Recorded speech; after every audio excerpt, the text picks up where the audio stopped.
Assalamualaikum warahmatullahi wabarakatuh. Perkenalkan, nama saya Anissa Widyastuti, NIM K45170008. Pada hari ini saya akan memaparkan paper yang telah saya buat, yaitu tentang pengaruh paparan medan magnet terhadap jumlah sel eritrosit atau sel darah merah dan pengaruhnya terhadap kesehatan tubuh. Nah, memangnya kenapa sih paparan medan magnet ini perlu diteliti? Yang pertama, sekarang ini dapat kita lihat ya bahwa teknologi itu semakin berkembang. Di sekitar kita itu banyak sekali teknologi, di mana teknologi banyaknya didukung dengan adanya energi listrik. Nah, energi listrik sendiri dihasilkan dari prinsip medan magnet dan aliran arus listrik. Nah, maka dari itu artinya kan di sekitar kita banyak terdapat medan magnet. Nah, selain itu, karena hal ini ada keluhan dari masyarakat yang tinggal di sekitar sutet. Nah, sutet itu adalah saluran yang menyalurkan energi listrik secara besar-besaran dari pusat-pusat pembangkit energi listrik. Nah, seperti ini gambarnya. Masyarakat di sekitar sutet itu mengeluh bahwasanya kualitas kesehatan masyarakat mereka itu lebih rendah daripada masyarakat yang tidak tinggal di sekitar sutet. Dari adanya keluhan tersebut, maka sekarang ini sudah banyak penelitian yang meneliti tentang pengaruh paparan medan magnet terhadap makhluk hidup.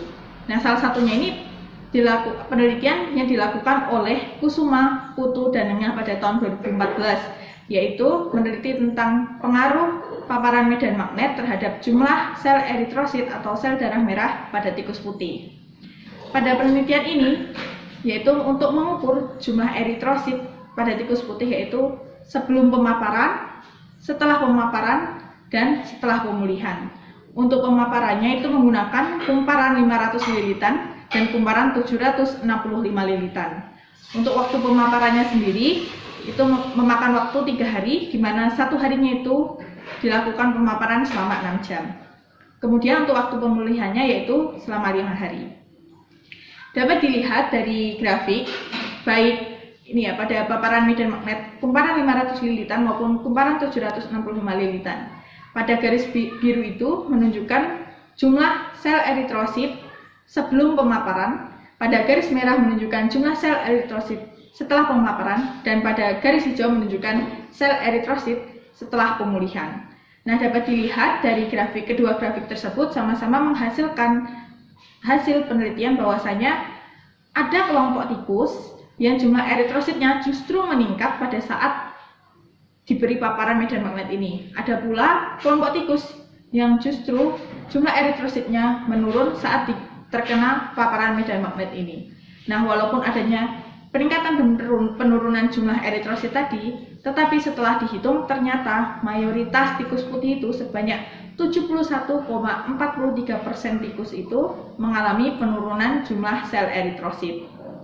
Nah, hal ini dapat terjadi karena adanya sifat ferromagnetik zat besi yang ada di hemoglobin. Nah, sifat ferromagnetik ini yaitu ketika zat besi didekatkan dengan medan magnet, maka zat besi akan tertarik ke arah daerah yang medan magnetnya kuat, sehingga produksi zat besi ini menjadi lambat. Karena lambatnya produksi zat besi, maka jumlah eritrosit dapat menurun.